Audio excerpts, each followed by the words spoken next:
Panalangin sa dakilang Espiritong Banal na gumanap at nagturo ng mga ebanghelyo. O dakilang Espiritong Banal, kayo po ay nagsimula sa Jerusalem at gumanap sa mga material na bagay dito sa daigdig at nagturo ng tama at maling landas dito sa lupa. Imam Imiza Rabay Jesus, ako po si Marieta Robles na tumatawag at kumakatok sa inyong dakilang pintuan, na kayo rin na may sabi na ang kumatok sa inyong dakilang pintuan ay inyo pong bubuksan. Ang humingi ng tulong ay inyo pong bibigyan. Kaya sa mga oras na ito, ako'y humihingi ng tulong na naway manatiling malakas ang aking katawan at lumawak ang aking kaisipan magpakailanman. O mawaing Espiritong Banal na gumanap ng lahat sa material na bagay dito sa lupa, hinihiling ko po sa inyo na ipakita sa akin ang ibig sabihin ng EMZA at ESUS kahit sa panaginip lamang, upang ako'y makadirekta ng aking panalangin at pagtawag sa inyong dakilang sinapupunan upang malaman ko ang tunay na daan tungo roon sa inyong dakilang pintuan. O mawaing Imam Imiza Rabay Jesus, binabanggit ko ang mga pangalan na inyong ginamit bilang material na bagay dito sa lupa. Ngunit simula noon hanggang ngayon ay hindi ko pa po alam kung ano ang ibig sabihin ng EMZA at ESUS na inyong ginampanan at gagampanan dito sa lupa. Kaya sa mga oras na ito, hinihiling ko po sa inyo na naway ituro sa akin ang tunay na daan ng EMZA at ESUS. O mawaing Imam Imiza Rabay Jesus, tulungan po ninyo akong maituwid ang aking landas tungo sa inyong banal na pintuan at tulungan po ninyo akong makarating ang aking panalangin sa dakilang kataas-taasan, kamahal-mahalan, kabanal-banalan at makapangyarihan sa lahat at naway hindi labag sa banal ninyong katuruan ang aking kahilingan. O maawaing Imam Imiza Rabay Jesus, naway kayo na po ang bahala sa akin. Siya nawa.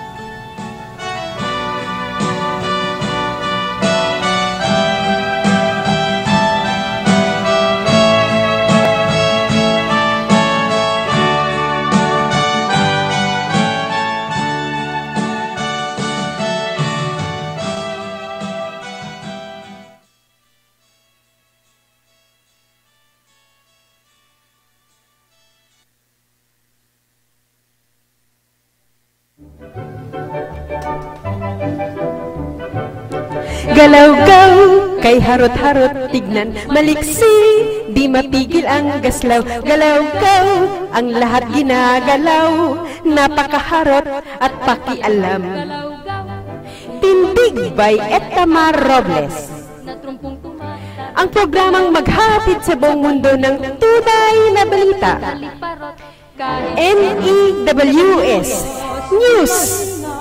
At ang lakas nito ay mula sa positive at negative polarity ng daigdig. Hosted by Mayet Robles, ang mami at babaeng lagalag. Telecast every Tuesday from 10 a.m. to 12 noon. Dito sa www.ustream.tv. Then search Kakampi Online.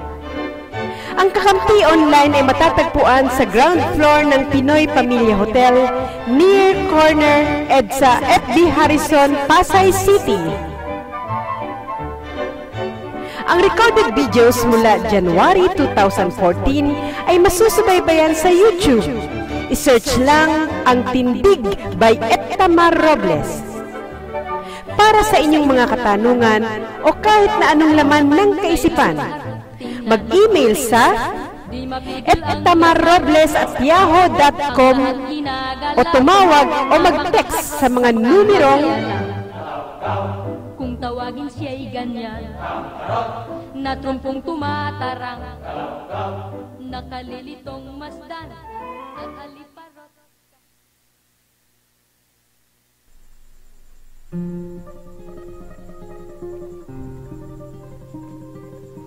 Kasaysayan ng luntiang pulo. Homohona, lahi ng Ita. Ang pinakamahalagang bahagi sa segment ng North sa NEWS na inilalahad ni Manny sa programang Tindig by Etama Robles ay ang tunay na pinagsimulan nating mga Pilipino. Ang tunay na lahing Kayumanggi, ang Ita. Taong 300 Anyo Domini, magkapatid na Ita ang nakasakay sa balsa, ang ipinadpad ng hangin dito sa luntiang pulong ito. Sa ngayon ay kilalang tawag na bansang Pilipinas. Ang magkapatid na ito ay nagngangalang Homo ang lalaki at Hona ang babae. Sila ang Homo Hona na unang paris ng tao dito. Sa kanilang pamumuhay, sinubaybayan sila ng anghel na nagdala sa kanila dito. Kapag may kailangan ituro sa kanila, nagpapakita ito na anyong tao at normal na nakakausap nila. Yan ang pahapyaw na pagbubukas sa kasaysayan ng Ita sa luntiang pulong ito. Nakaturuan ng iglesia ni na Imam Imiza at Rabay Jesus, tindig katao ini. Sila Homo Hona ang unang dumating dito, ang lahi ng Ita, taong 300 AD. Samantalang si Ferdinand Magellan ay pang-11 lang, 1521 AD.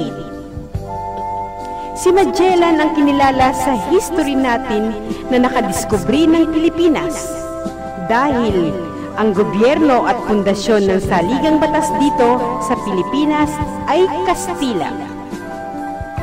Bukod sa lahing Ita, may 10 pang nauna kay Magellan na nakarating sa luntiang pulong ito. Kaya, ang mga susunod na kabanata ng news, balita sa kasaysayan ng luntiang pulong ito, ay para sa mga taong gising na, nagsusuri, basag na sa katuruan ng Biblia, hindi na kayang bilugin ng mga nagtuturo sa relihiyon ang kanilang ulo. At higit sa lahat, para sa mga taong naghahanap na ng tunay na katotohanan. Ang ginto o liwanag ng kaisipan ay para sa mga taong nilikha nila na kanilang kawangis. Tapos na ang pagliligaw. Dahil matagal nang nagwakas ang sumpang ikinapit ni Magellan na espada niyang krus bago napugto ang kanyang hininga, na anya, sa pamamagitan ng espada kong ito, 400 taong kayong aalipinin ng Diyos na krus na ito. Inre.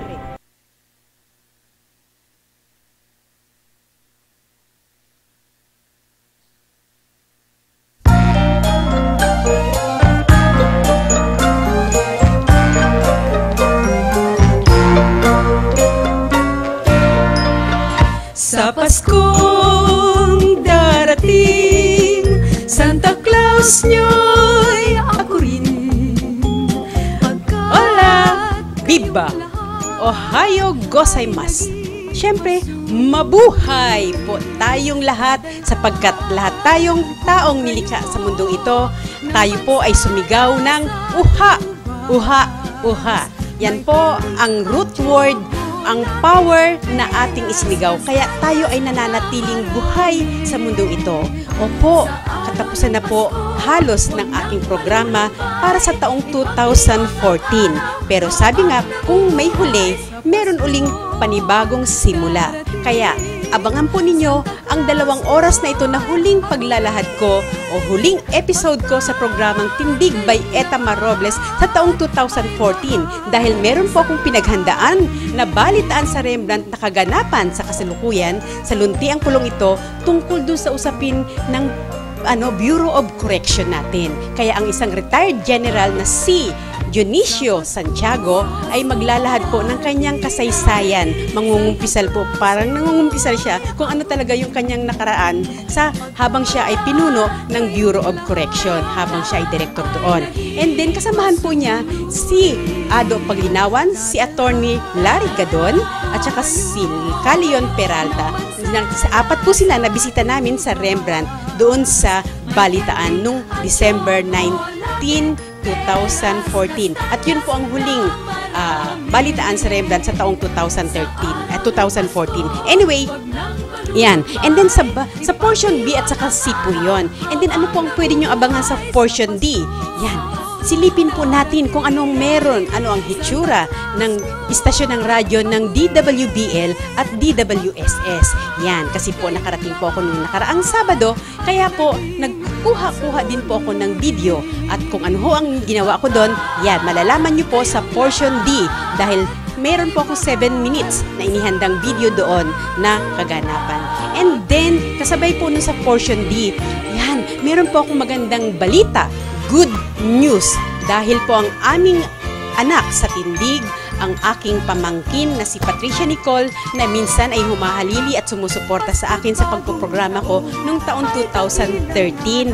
Yan po, siya ho ay graduating student at meron po siyang ibibigay sa inyo ng magandang balita dahil nagtagumpay po sila sa Taiwan ng kanilang nilahukang patimpalak doon at nag-uwi po sila ng gold medal. Kung ano po iyon, yun po ay abangan nyo sapagkat may pagmamalaki po natin sila bilang mga estudyante ng National High School.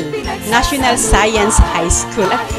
Manila Science High School. Yan. Okay po. Ang sarap-sarap ng pakiramdam kapag ikaw ay nagtatagumpay. Tama yon, di po ba? Okay.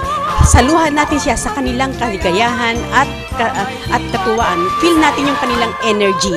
Kaya magpo-phone pods po siya dahil kararating lang po niya galing sa airport, pauwi pa lang po sila at abangan po natin yung kanyang enerhiya, yung kanyang tuwa, yung kanyang pagbabalita ng kanilang tagumpay. Okay? So kasabay po doon ipakikita ko po sa video kung ano po yung mga dinaanan naming hirap sa pag-i-interview para magkaroon ng tagumpay dahil may pinagdaan ng hirap. And then, kung ano po yung portion ng E, yan i-recap ko po sa inyo yung mga talagang ipipinis product ko po, finish discussion ko po, yung ginawa ko pong hinanda ko po namin na dapat na pagsasara ng luma at bagong taon. Yan. Tatalakayin ko po yun. I-recap ko po lahat-lahat. At yun ay tatapusin ko po sa eksaktong 12 o'clock ng tanghali. Okay? So magsimula na po tayo dahil to talagang mahaba po ang aking presentation ngayon. So abangan niyo po yan sa pagbabalik ng ating sa pagbabalik ng Tindig by Etama Robles after this commercial ng mga kakampi online. Pinagsasaluhan kahit anong mayroon, kaugali ang makita mo bagong taon sa tuwing Pasko. Swak sa ating pangalan, may balitang puno ng pag-ibig. Ngayon, kahit arawan ng kita, pwedeng magkabahay. Dahil interes na affordable loan, pinakamababa na. 4.5% na lang, hulog buwan-buwan, kayang-kaya. Kailangan ng mas malaking bahay? Sige, lipat na!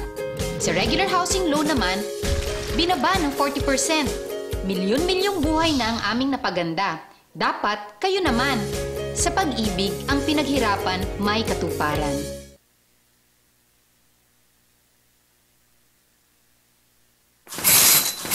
Eto na, kalusugang pangkalahatan. Binibigyang halaga nito ang pagkakaroon ng PhilHealth Card ng bawat Pilipino. Kapag may PhilHealth Card, tiyak na makakatanggap ka ng maayos na serbisyong pangkalusugan. Di na problema ang pagpapagabot sa ospital. At kahit si tatay lang ang miyembro, ang buong pamilya kasama sa benepisyo.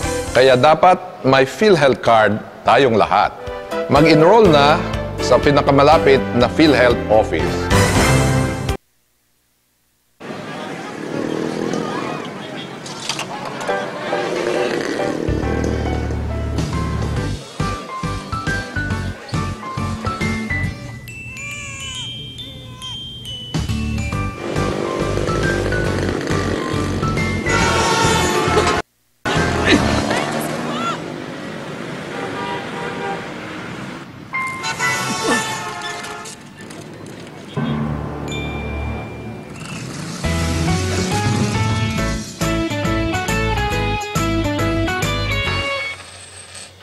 Bilib kami sa'yo.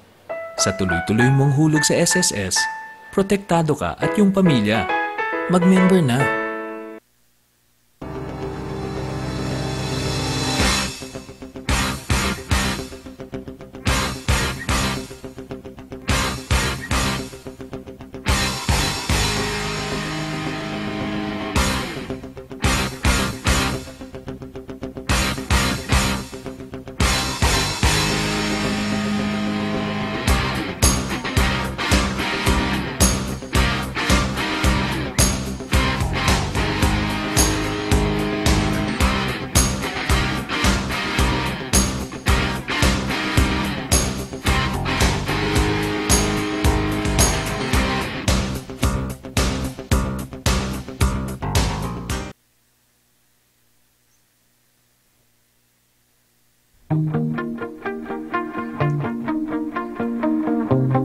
Balitaan sa Rembrandt, December 19, 2014.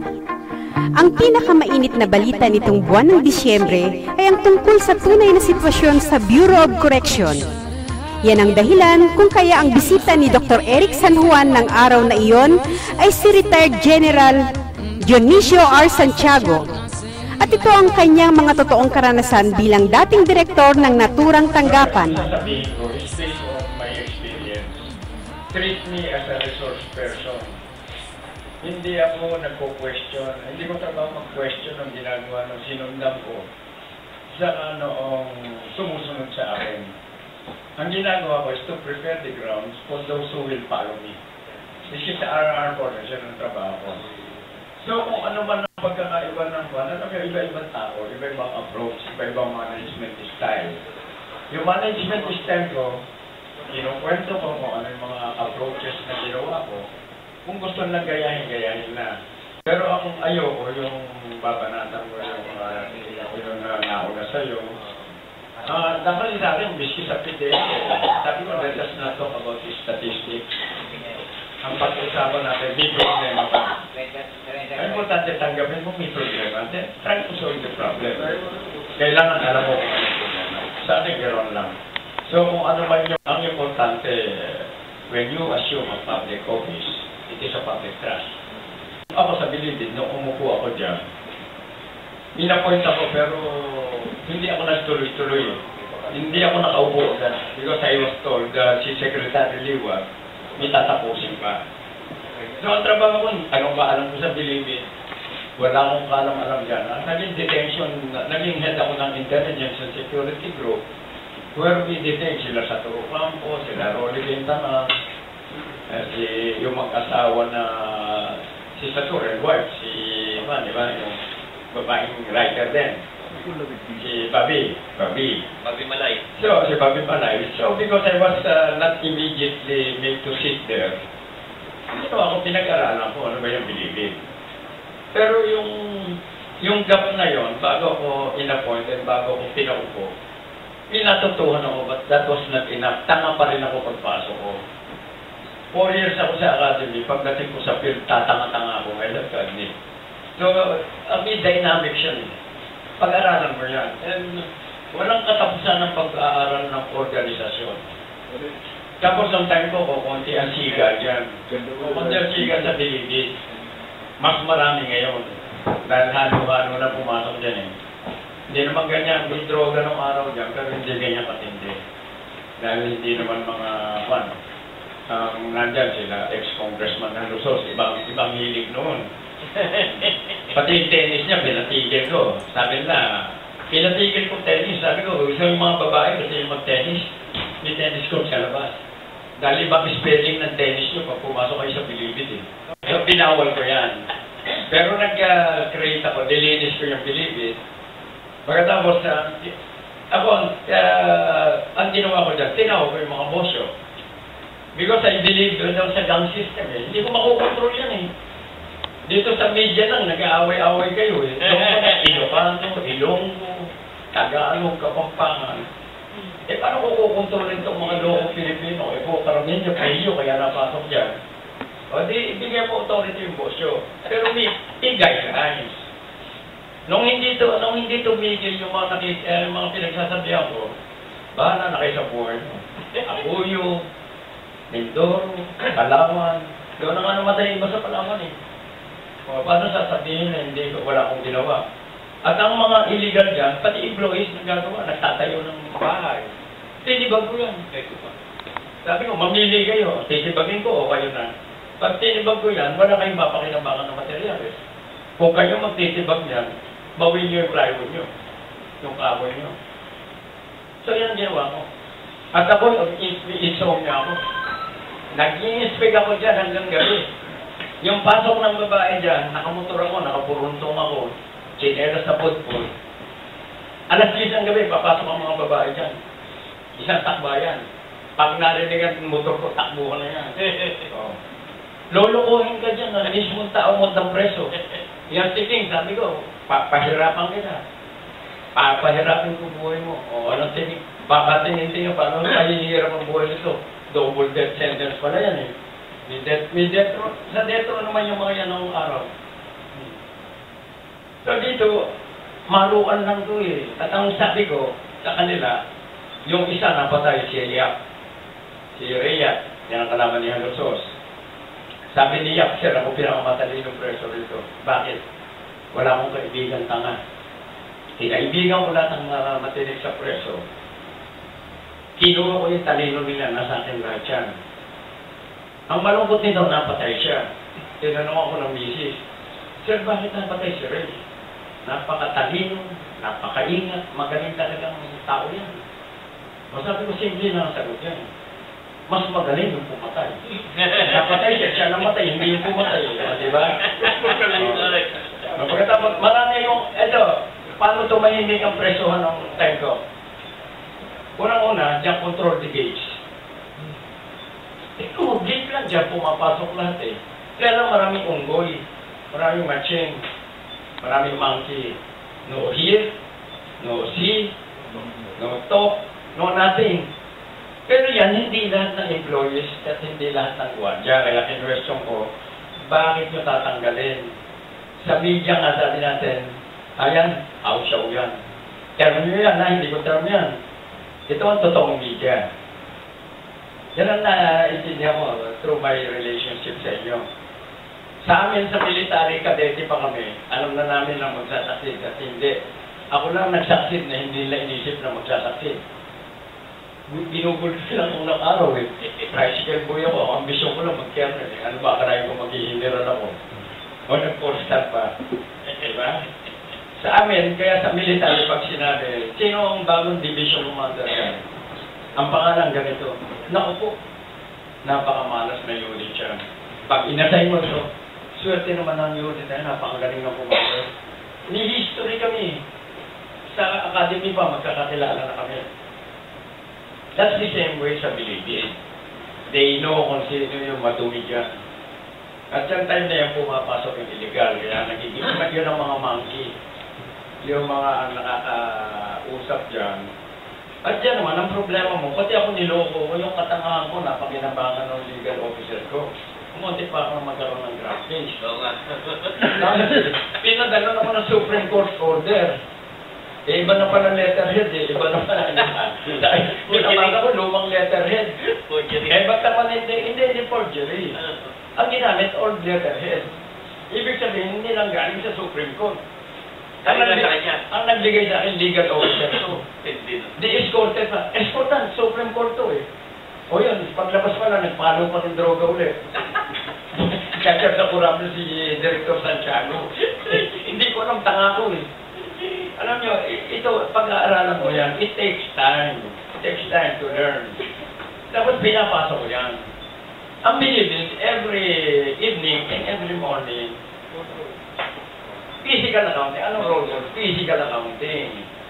So, hindi mo pwede hindi mo nakita yung loob. Nakita mo yung tao. Dito, nandito tayo. Kita mo, may mga sopa, may mga set. Ganon din sa Bilibid. Nasa loob yan, ikakanan muna ulit yan eh. Sir sa ulit. Hindi din, ikot kayo na ikot. First second, pasok kayo. So, hindi po pwede hindi mo makita yan. Pagkatapos hindi ko malaman, I will have to review. Kasi ito, ang konteksto nito, umpisahan yung pagpasok mo. Unang-una sa city jail pa lang yung may betting na yan eh. Nagtatataka na yan eh. Kaya pagpasok mo dyan, halos alam mo na kung saan grupo ka pupunta at may betting talaga yan. Ngayon, sa reception and diagnostic center, yan ang starting point. Alam niyo, ang tatlong prison system natin, sa Bilibid ang papasok niya, basta 3 years and 1 day, and up to death. 3 years below, city jail ka. Or kung undergoing pa yung trial, ang investigation, ano, city jail, yung one. Pagpasok mo sa RDC, anong meaning na, sir? Reception and Diagnostic Center, papasok ka dyan, yan ang entry point mo. Papasok ka dyan, gugupitan ka, i-medical exam ka, isa-psych test ka. Pagkatapos from there, i-distribute ka na kung saan tama ka.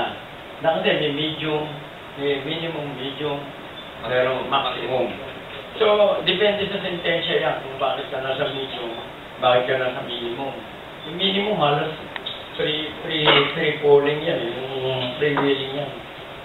Maluwag talaga dyan, di ba? Ngayon, ang problema sa RDC, merong napunta dyan. Nung ma-discover ko, medyo matagal na ako. Alam ko, napaparm out. Yan sabi ko nga, kaya ang pag-aralan mo. Nakita ko mga pogi, hindi lumalabas doon. Naka-stack lahat ng pogi doon sa RDC. Pugita rin kasi yung chip eh. Kung hindi mo alam rin yun, patay kang patakas. Bakit yung iba na-distribute yung ibang mga pogi na doon na permit ng meron eh. Ito, RDC. May bading pala doon ah. Hindi bading. Maganda talaga.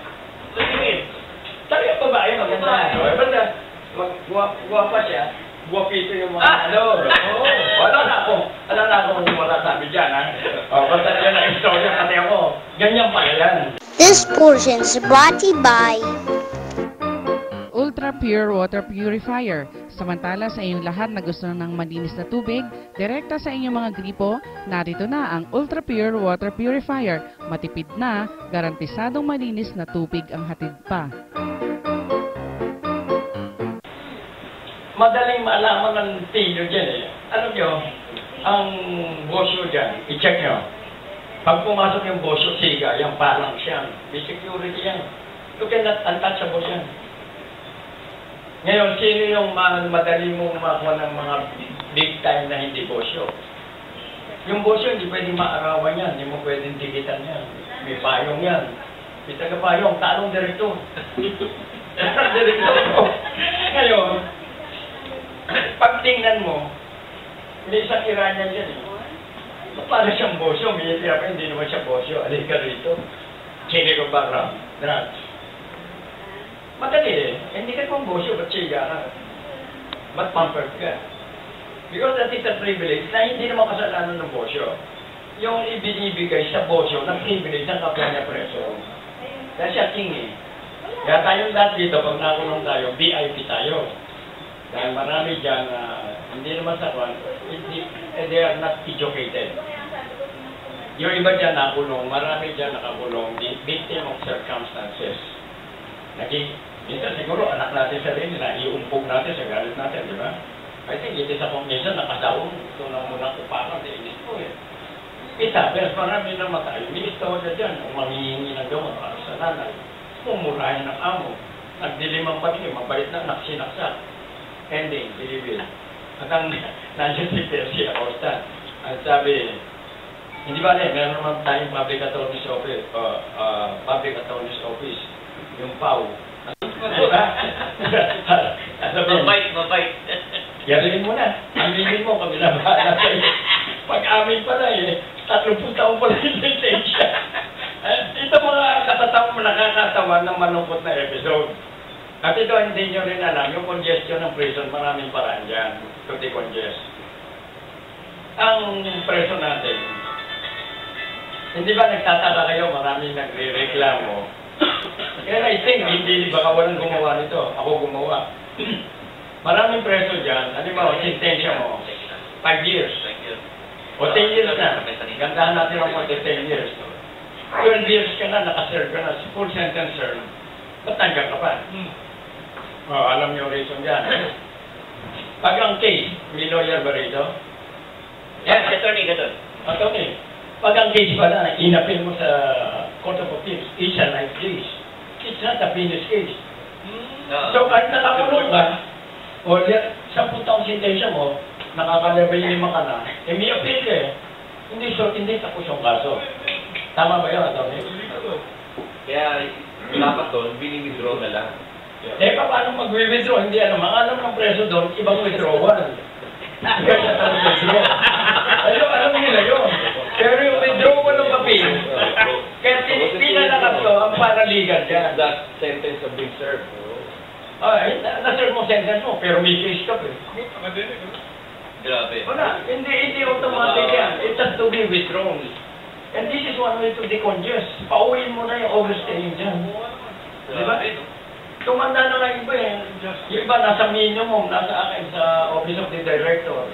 O si Mero, takalinis ng compound. Ilang taon ka naman dito? Sir, nakasampu na ako, lampas-lampasan na ako. Teka, i-research natin. Oh, yung pala hindi na withdraw yung nasa Court of Appeals ang case. And we have to look into this. Media, tulungan nyo yan. Hindi alam na, marami kaming alam, kahit director ako, hindi ko alam lahat yan. Pagkatapos yung sinasabi, I understand si Secretary de Lima because he's a human rights lawyer. Madali tayo magsabi, automatic suspended. Pero yan, may right siya under the civil service, and it becomes a problem. Pero still, within the civil service law, batahin mo civil service, pag-aralan mo.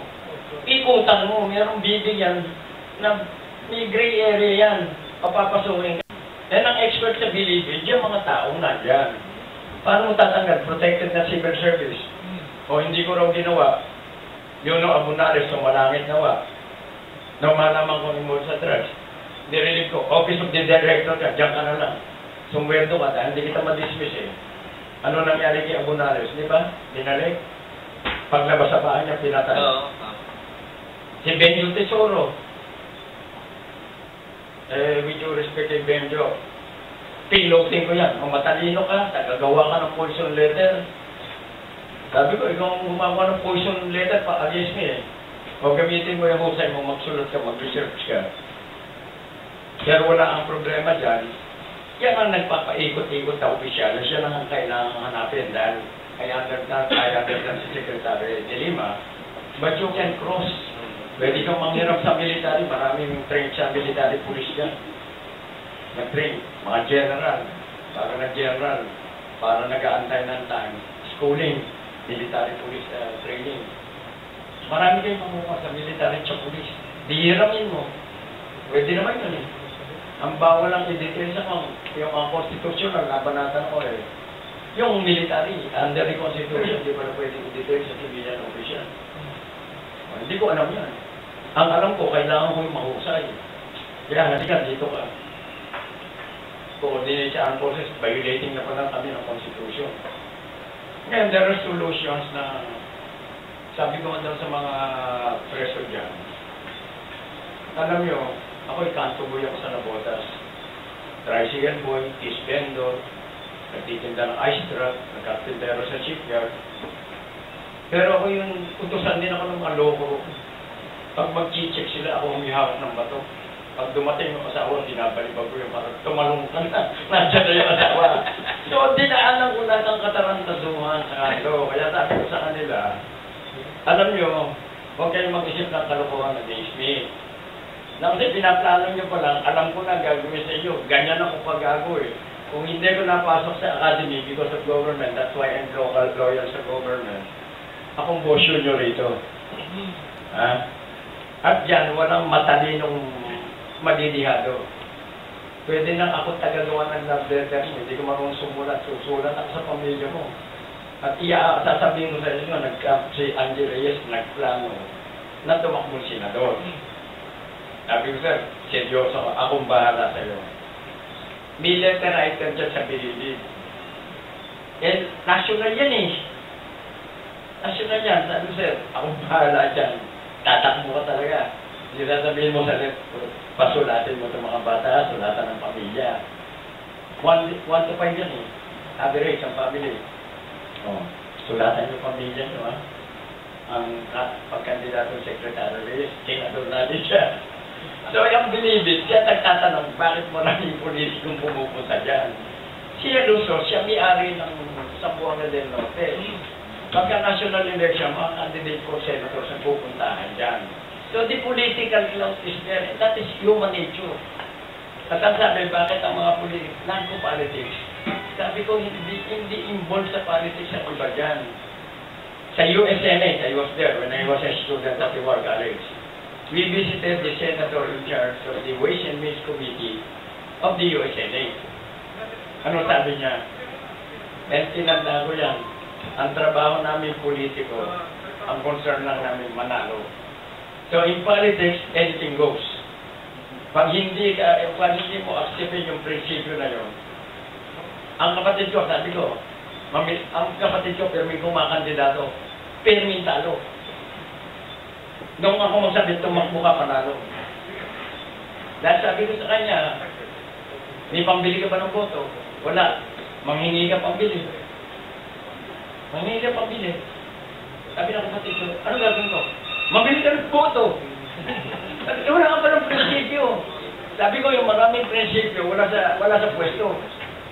Ngayon, mag-aaway tayo pag nanalo ka at hindi mo ginamit ang prinsipyo mo. Ang unang stepping stone, first step, is to win. Ngayon, kung nanalo ka, tapos yung prinsipyo mo nawala, away yan. Ngayon, huwag mo ng prinsipyo. Walang prinsipyo kalaban mo, sabayan mo. This portion is brought to you by Elmost Whitening Soap. Narito na sa gustong pumuti at gumanda. Ito ang kasagutan sa problema mo, kapatid. Elmost Whitening Soap sa murang halaga, kutis artista ka na. Si Senator Nene, tawag sa akin Senator Nene, may general eh. Tanong niya, General, what do you think about the Americans? Naku sir, ang gugulang yan. O, do you agree? Magulang Amerikano eh. Anong solusyon natin? Simple lang. Mas magulang ka na. Magulang ka kalaban. Gulangan mo lalo. Lolo. Mas magulang eh. Sabi ko, kaya lang, ang problema natin Pilipino, hindi tayo makakapanggulang. Nandikram mentality tayo. Sa armed forces, napunan nyo ba? Pag nagpalit ng chief of staff, palit ang pintura, palit ang motor, sige. Ako wala akong pakialam dyan sa motor rin, mag-gastos yan eh. Tapos papalitan yung Oakland, Oakland. Binabago-bago. Yun din yun eh. Para identify tayo sa yung program. Diba? Tinanong ako ba, what is your vision? Sabi wala akong vision. Store ang sample ko na naman. Hindi, boss akong malaki yung chance. Kung maligo yan, may tatlong kalalayan. Dala yung CCR eh. Di automatic toilet paper, di ba? Tapos susunod, tuwalya, tubig. Yung pangatlo, yung damit na niya. Yan malaki yung tiyan niya. So, minsan naglalaki siya, nalaglag yung tuwalya. Sabi ng babae, arawan ng sundalo, ay, sir, bastos. O bakit ako naging bastos? Sir, nakita ko yung sa'yo eh. Sabi niya, buti ka pa nakikita mo. Ako para makita ko yan. Kailangan marap ako sa salamin. Kaya hindi ko visionary. Malayo masyado pananaw mo, hindi natin na-address yung basic. Anong problema sa prison? Pagkain, food, shelter, and clothing. Saan forces? The same. Ba't maglalalayo ka? Tingnan mo yung food, yung shelter, yung clothing. Di ba? Pagkatapos puro katwira, walang pera. May solusyon, walang pera. Disiplina, kaya walang pera yun eh. Di ba? Sa PDA, ang ginawa ko dyan, bumili ko ang budget ko sa 2 bus. Masaya ka ba? Sasakay ka sa bus, nag-iisa ka. Mamamaliki ka, 2 lang kayo, 1 bus. At sakay si Kenta. Pinalitan ko yan, nag-request ako, bumili ko ng 3 minibuses. Tapos pinagawa ko yung isang detective. Tapos hinihingi ko yun sa DDB. Yung mayari, ayaw na ibigay tayo. So, I have 4. Pagkatapos, nagtayo ko ng baras. Magkano renta? Legislative. Ang bayad dyan sa PDEA, aircon, 500 naman. Pagkatapos, sinashuttle ko sila. Wala kang transportation cost. Pagkatapos, hindi ka malilate. Pag nalate ka, kasalanan ng driver eh. Diba? So, you're forgiven. Kami, mga military officers, mag-aantay ka 7 taon para ma-promote. Magkano increase mo? 1,000. Ngayon, yung sa PDEA, bakit effective para sa akin? So, sinano ko yung cost ng aking mga tao.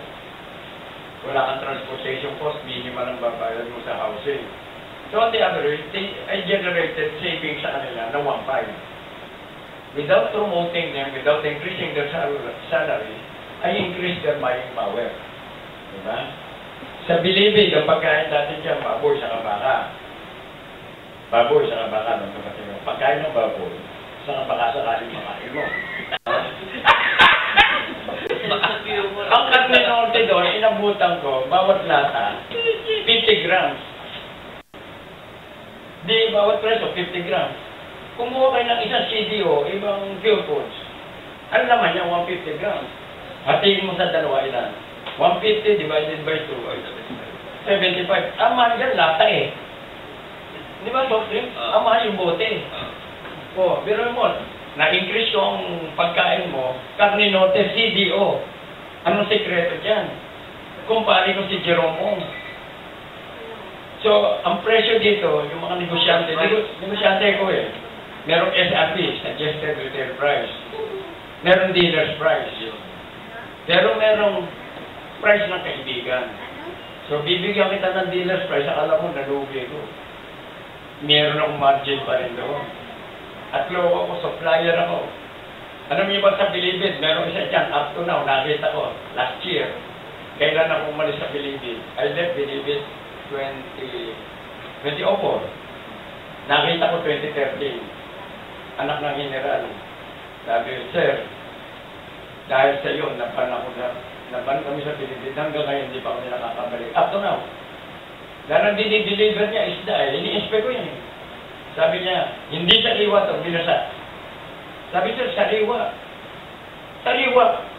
Mapula pa mata sa sore eyes ko, sariwa. Taga ng botas ako. Papasok yan. Kung hindi mo babantayan yan, ang tinanggal ko, taga-Caloocan naman.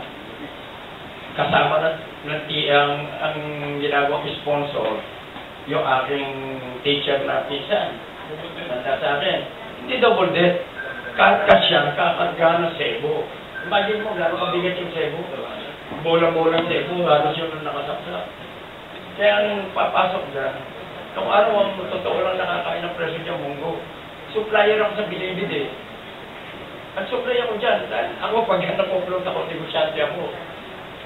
Taga ng botas ako, yung magtutuyo, barkada ko. Buong time ni Marcos, pero may supplier dyan, tinalo ko. Kaibigan ko yung magtutuyo eh. Ang benta sa akin ng tuyo, 20 pesos per kilo. Maibibid ko 25. Ang bigay ng mga barkada ko sa nabotas, 25. Yung buy, my selling is your buying. Anong overall sa akin? 25 ang benta ko, kaya natutuhan ko. Tingnan nyo ng kahan ng vertical niya, parang yung computer na yung drive, di ba?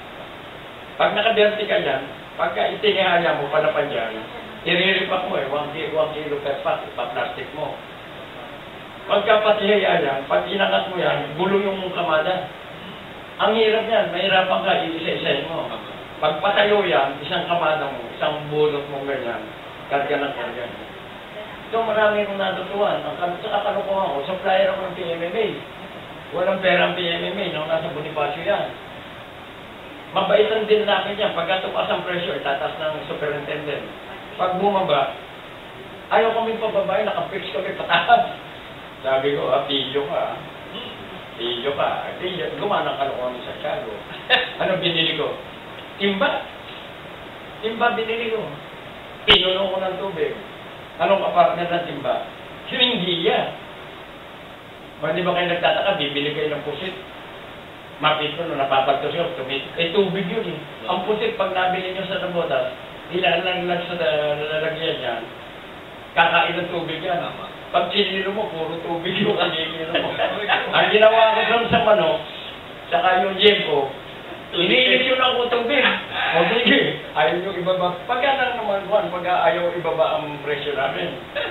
Pagka ayaw itaas. O, iniinisyon ako. 1 kilo timbang, kasi hindi 1 kilo, tubig ang karamihan. Kasi tinuturuan ko lang kayo ng yung practical mind. Yan gulangan yan. At ito sinabi ko sa mga presyo. Meron nagpapadepress sa akin gano'n. Tinawag ko, di ka rito. Ba't mo ko ipapapatay? Sabi sir, hindi totoo. Ito, affidavit eh, basahin mo nga. May nag-affidavit eh. Hindi rin totoo. Basahin mo, pinakabasang pati sa pamilya na nasa politika noon. Na-shock sila. Sabi ko, alam nyo, lahat na inupuan ko, lahat ko sa akin laro. I'm just playing games. Ngayon, naglalaro tayo. Ang trabaho ko, nung binibid ako sa anong pide, ang pide yung mamuli. Nung binibid, kulungin kita. Ngayon, pag nahuli kita, at laban, ikaw naman, ang trabaho mo, manghuli, ang trabaho mo, umiwas mahuli. Ang trabaho mo noon, ikulong ka, ang trabaho mo noon, parang mo walang palulusot para hindi ka makulong, parang uminaw ka. Ngayon, naroon doon, pag nadali mo ako, magsaya ka.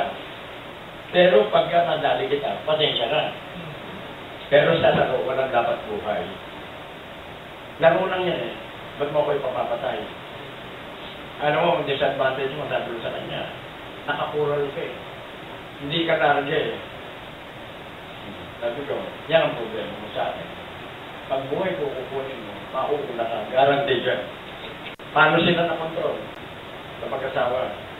Pagka gusto mo, ayaw matulog ng bata, nagagalit ka eh.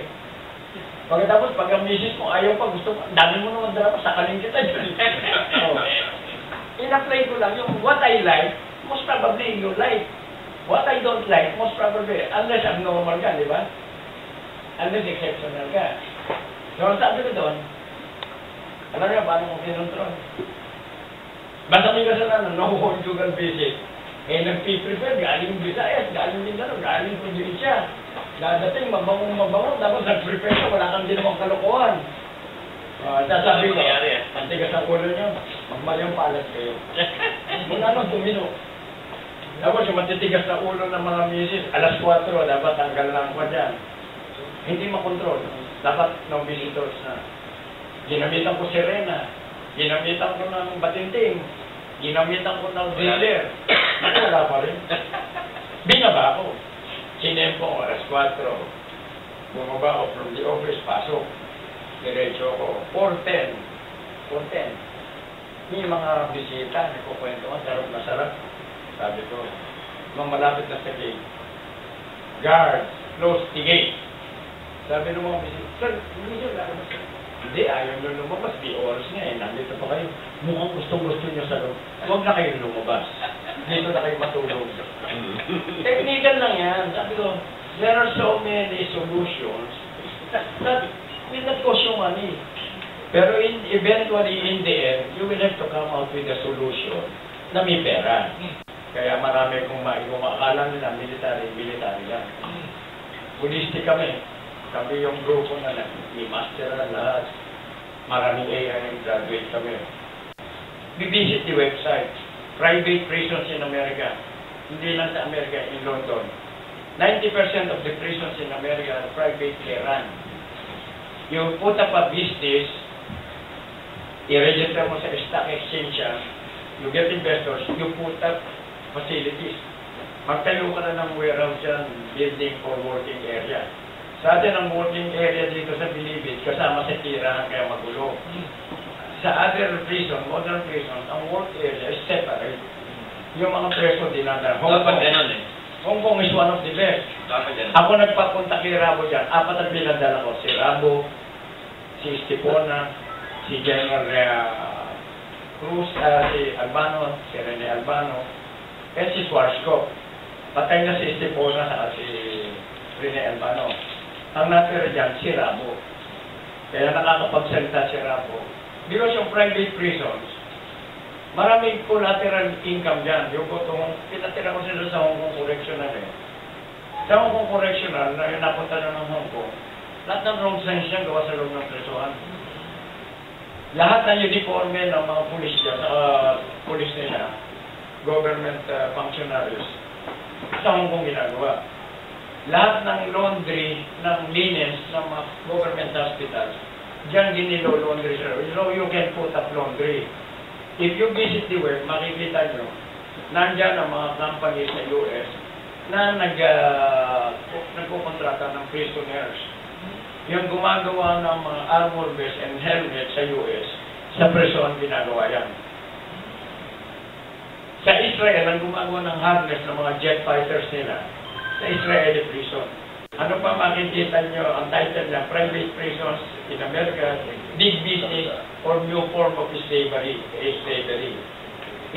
Na pati human rights issues na doon na mangungopya ka lang, kailangan mo lang ng isang congressman na mag-legislate. Tututukan ko isang buong term na, dedicated. Ang number 1 na correctional sa US, Correctional Corporation of America. Number 2 is Wackenhut. Correctional CCA as 40% of the total prison. Ngayon, pwede ka magtayo, may lupa ka. Dami lupa niya, magtayo ka ng presohan. Tapos yung volunteer mo, magpa-accreditate ka, yung overflow mo sa akin.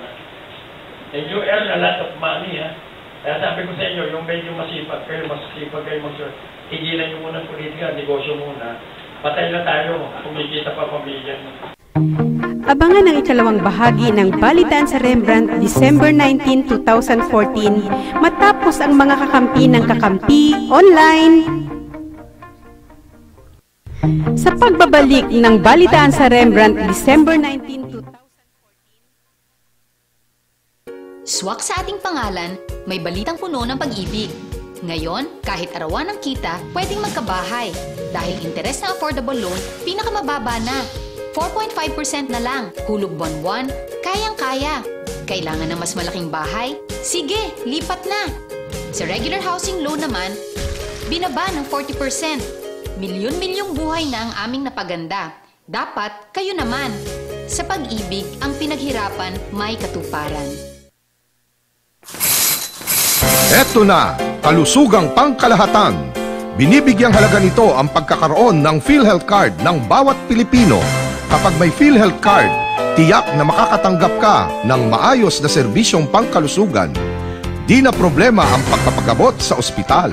At kahit si tatay lang ang miyembro, ang buong pamilya kasama sa benepisyo.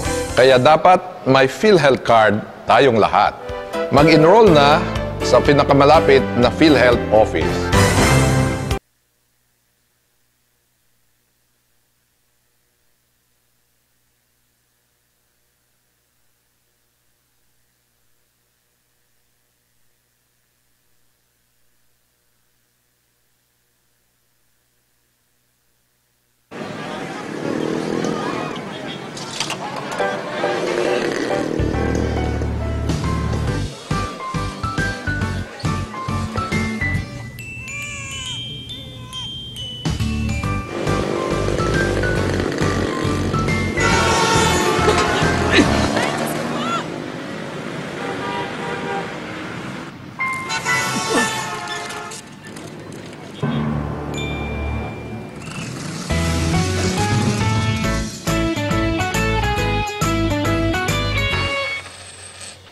Bilib kami sa'yo. Sa tuloy-tuloy mong hulog sa SSS, protektado ka at yung pamilya. Mag-member na.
Sa pagbabalik ng Balitaan sa Rembrandt December 19, 2014, atin pong kilalanin si Attorney Larry Gadon sa kanyang pag-uulat sa lagay ng dating Pangulong GMA. Kahapon, dinala namin siya sa Makati Medical Center sapagkat siya ay nag-undergo ng digital mammogram. At dahil meron siyang mga nararamdaman na iba. At ito ay dinisisyonan ng doktor na ipa-mammogram ulit sapagkat yung last time na nagpa-mammogram siya ay 2012 pa. So, baka merong mga developments na nangyayari kaya pina-undergo siya ng gano'n. Although, ayaw naman i-disclose ng doktor yung findings sapagkat yan ay confidential yan between the patient and the doctor. So, kahapon, maraming nagre-request sa amin ng mga reporters sa media kung pwedeng malaman yung resulta. Pero nung tinanong ko si Dr. Nopo, yung head ng physician team ni Pangulong Gloria Macapagal Arroyo, ay ayaw niya magpa-interview, ayaw niya magbigay ng komento sapagkat sabi nga niya, confidential yung mga ganong bagay, lalo pa at yun ay may kinalaman sa sakit ng babae, yung gumang sa breast or whatever, mga OB-GYN cases. So, hindi na lang nila ipinilit na ma-interview. Pero attorney, yung mga previous na tanglay ng sakit ni si GMA, dahil siya isang political figure, ay nilalabas mo yan. So ngayon, may bago pong patakaran na inilabas ang kampo po ni si GMA. Sa parte po ninyo, hindi kayo maglalabas ng medical bulletin? Hindi pa. Wala pang binigay na go signal yung mga doctors na pwede maglabas ng medical bulletin. Ay, sa doktor po ba naka-depende yun? Sa doktor naka-depende. Actually, kung gusto po ng pasyente, sabi niyo? Dapat dalawa kumayag. Pasyente at doktor. Pero yung mga nakaraan po mga sakit niya, katulad po ng... Yung kagaya kasi nung pagpa-opera niya sa kanyang spine, nung panahon na yon, hindi talaga may tagudan. Operasyon yan Noong time na yon, pumayag si GMA, pumayag din yung doktor na may disclose kung ano yung surgical procedure na ginawa. So, pero ngayon, ayaw nilang magpa-interview, ayaw nilang magsalita, at wala pa namang medical bulletin na binigay. At hindi ko pa rin naman alam kung paayag na sila, sapagkat after namin manggaling sa Makati Med kahapon, ay ako ay dumiretso na sa iba kong lakad. At hindi na kami nagkakaroon ni Dr. Lopo at saka ni Dr. Lopez na so, hindi ba po tamang sabihin na ayaw magbigay ngayon ng status? Ayaw lang magbigay ng doktor. Actually, ayaw talaga ng doktor magpa-interview. Hindi, so wala akong makukuha ang publiko na resulta ko ng mammogram? Parang gano'n na nga. Sapagkat yung doktor masyado mahihain sa press. In fact, sabi ko nga, meron pa nga isang request yung sa TV station na kung pwede, mapuntahan yung doktor doon at pa-interview. Tinanong ko rin yung doktor. Sabi niya, ay naku, ayoko ng mga camera. Pero si GMA po ay payag? Si GMA naman kasi, kung ano lang yung sabihin ng doktor, syempre yun na rin Syempre, sa mga ganun bagay, mga medical conditions yan, ang talagang nagbibigay ng desisyon dyan kung sasabihin mo hindi. Yung doktor talaga. Pero sa inyo po, nasilip na po ninyo. May cancer po ba sa breast? Wala kaming... ako ay walang pagkakataon at hindi naman ako authorized na magbuklat ng records ng Makati Medical Center. Kaya hindi ko rin malalaman kung ano yung resulta kahapon. Pero sa pagkakalam po ninyo, how long will it take before po may labas yung resulta ng isang mammogram? Wala pa isang oras, malalaman na yun. Baka po isipin ng publiko, attorney, na may breast cancer po siya, kasi yun po yung kung tinitingnan po ito.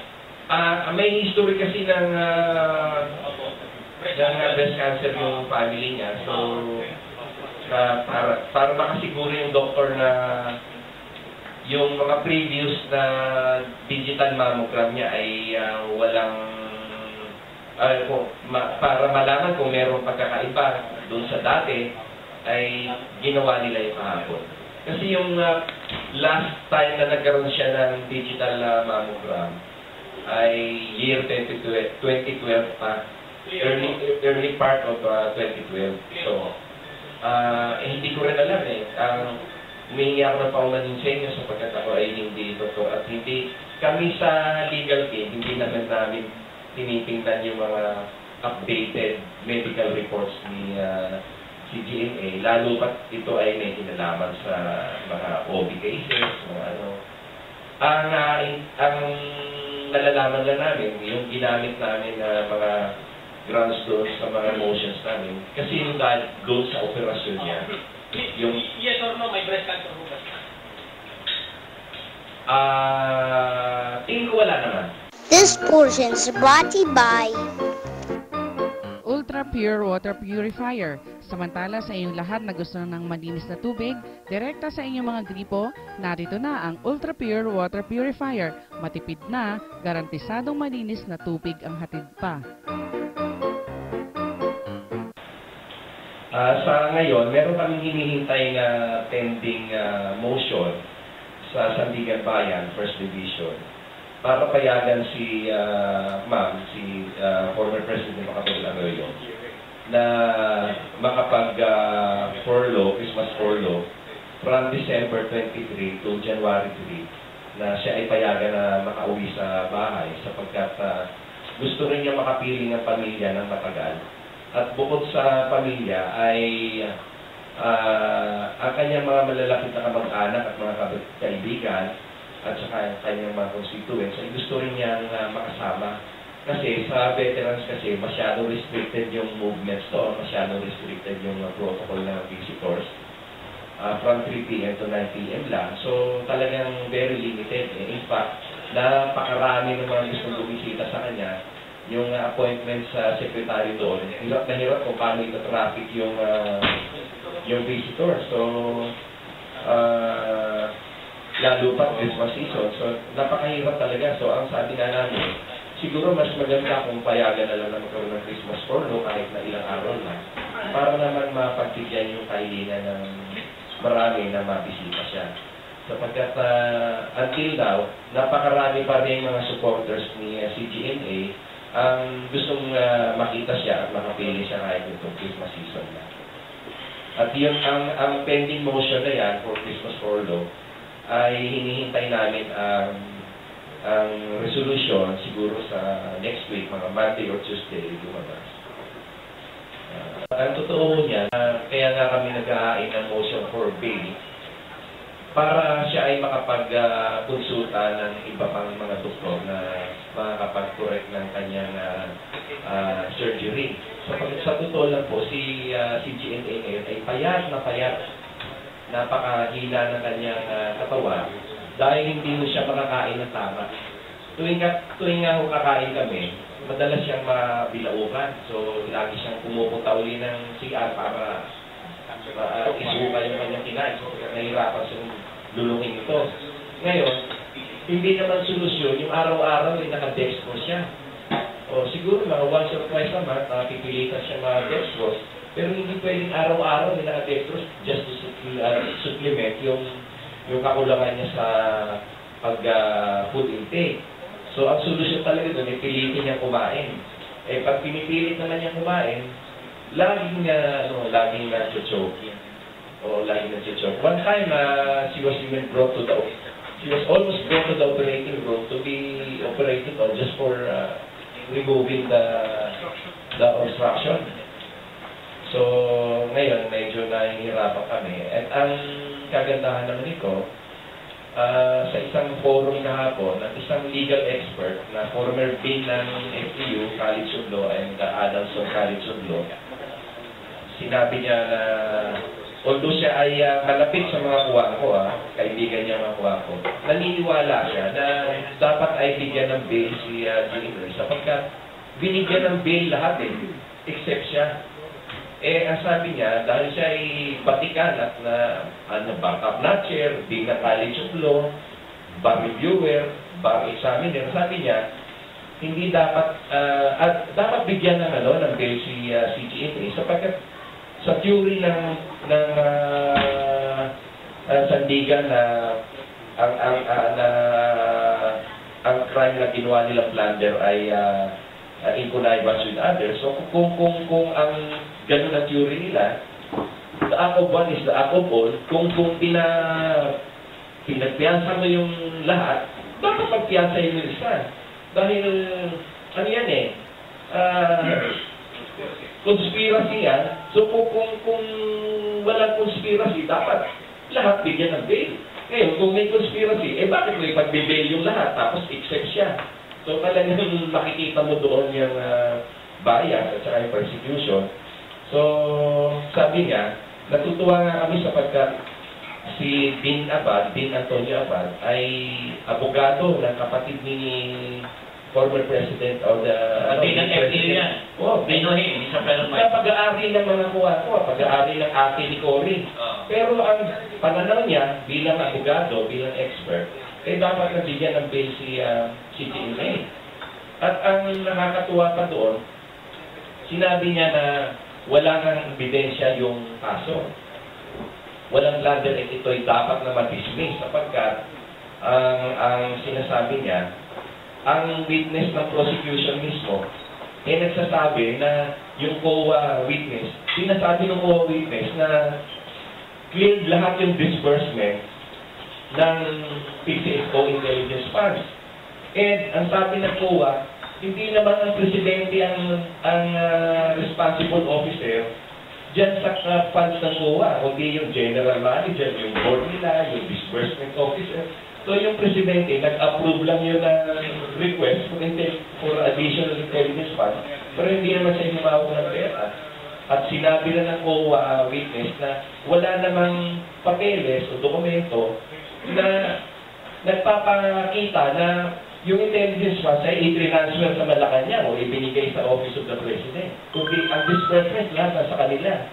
So, sabi ng legal expert nga na si Dean Antonio Abad, ayon sa witness mismo ng prosecution, walang ebidensya laban kay Madam President Gloria kung Macapagal-Arroyo. At kaya, yung isang witness na nagsabi na pininisita rin ng prosecution, yung director ngayon ng PCSO, na si Aleta Tolentino, sinabi niya na wala silang mga papeles o dokumento na maipakita na mayroong pera na ibinigay kay CGMA. At ang sabi niya, wala naman daw sa kaalaman niya yung mga bagay na yun sapagkat siya ay nai-appoint lamang na director ng PCSO noong panahon na ni Pangulong Aquino. So, lumalabas, wala siyang personal knowledge doon sa charges. So, sa kalakaran kasi ng batas at ng jurisprudence, wala kang personal knowledge, wala kang karapatang magtestigo. O kaya, yung testimony mo ay baliwala. So, dahil doon sa, dahil sa mga prosecution witness na yon, wala na i-prove na may kaso laban kay GMA. So, sabi ni Dean Abad, dapat ma-dismiss yung kaso. At ang pinagtataka pa nga namin, nung pre-trial, ang sabi ng prosecution, meron daw silang 39 witnesses. Nung maipresenta na nila 10, tumigil na sila. Kasi na-prove na wala talagang papeles, walang dokumento, walang clear ng COA, walang personal knowledge yung witness. So, wala talagang kaso. So, ang ginawa namin, ang nag-file ng aming team of lawyers, na sila Atty. Flamignano, isang batikang abogado rin, ng demorer to evidence, na ibig sabihin, wala naman may ebidensya, so i-dismiss nyo na yung kaso. Hindi na kami kailangan presenta ng defense kasi wala naman talaga na-improve. Wala talaga na-improve na kaso. This portion is brought to you by Elmost Whitening Soap. Narito na sa gustong pumuti at gumanda. Ito ang kasagutan sa problema mo, kapatid. Elmost Whitening Soap sa murang halaga, kutis artista ka na. Kung may pera na nirelease sa PCSO, tapos yung gamit yung pera na yun, kung illegal yun, pero ginasta pag operational ng isang ahensya, anong gagawin mo sa ahensya? Ay dapat po yung ahensya ang managot. Hindi. Yung ibig sabihin, halimbawa, PSO funds, ginamit pa-create ng isang ahensya, na existing ahensya, anong gagawin mo sa ahensya? Diba, parang it was created by law, pero para siya ma-operational, ginamitan ng pera ng PCSO. Anong gagawin mo doon sa ahensya na yun? Siguro, magpapatuloy pa rin. Created ng law yung ahensya eh. At ang PCSO naman kasi ay may sariling charter yan. Meron silang sariling desisyon kung saan nila gagamitin i-allocate yung pera. Kaya mo natanong yung authority dahil naging PDEA head ako. Ang alam ko PDEA, ang na-operational na siya, it was created by law. Pero tumakbo yan doon sa PCSO money. kasalanan ng mga presidente sa nagpatakbo siya ng isang importante ahensya para tumalaw lang. Hindi po kasalanan ng ano yan, ng presidente. Kaya nga, I'm leading to that. Kasi, ang alam ko, 1 billion yan eh. Hinati sa 2 ahensya. Na kalate pumunta sa Peter, kalate pumunta sa PNP. Ang gagawin mo ngayon? Kasalanan. Hindi. Kasi sinisisi yung presidente, dating presidente. Pero kung wala ko hindi niya ginawa yun, wala namang pagbungo na ng pera. Oo, pero kasi ang request ng ang request ng Additional Intelligence Fund ay nanggaling mismo sa Board of Directors ng PCSO. Kaya bilang, siyempre, sa gobyerno naman, kung ang isang lehitimong ahensya ay humihingi ng pondo na sa kanila rin manggagaling, at ito naman ay lehitimo rin ng purpose, at ito naman ay talagang standard operating procedure na nila na i-release yan. So, walang magiging kasalanan ng presidente at i-approve niya. In fact, nasa batas yun na kailangan i-approve yun ng presidente. Yan si Maestro Ado, my favorite. I'd like to comment on the statement of Attorney Gadon. Isa na sa mga pinakamatitibay na mga kaso laban sa GMA administration. Yung grupo po namin ni Marlene Esperat ang nagharap sa mga husgado. Pero hindi po namin sinama ang presidente because unang-una hindi kami immature. Pangalawa, hindi kami insecure. Hindi kami immature sapagkat it requires a higher level of legal expertise and evidentiary requirement para magsampa ng conspiracy. Ang amin pong naging strategy in the filing of the fertilizer scams was to do it on a step-by-step, seeking the highest level we can get by its own merits. Hindi po kami lumundag kagad. Pag sinama mo ang presidente dyan, the whole case becomes political. Kaya ngayon, Pasko, darating pa ang Papa, mercy and compassion. Alsin natin ang personalan sa mga paghaharap ng kaso.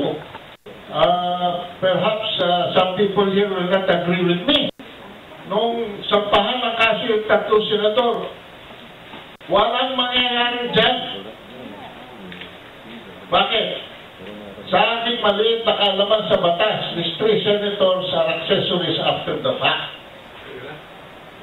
Who committed the fact of the crime? First, the budget secretary who sourced and allocated the funds. Kung hindi na ginawa yun, wala tayong pag-uusapan in the first place. Pangalawa, discretionary funds yan. Isang tao lang ang pwede mag-release niya. Isa lang ang tao ang pwede mag-authorize niya, which is not other than the BS President of the Philippines.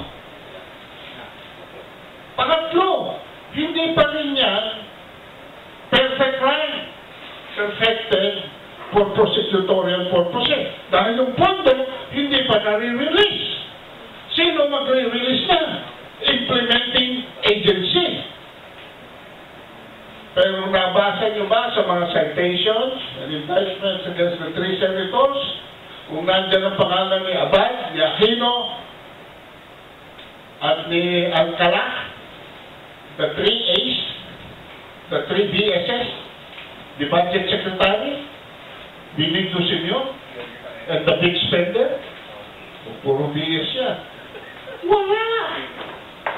Paano papasok sa kulungan ng 3 na yan?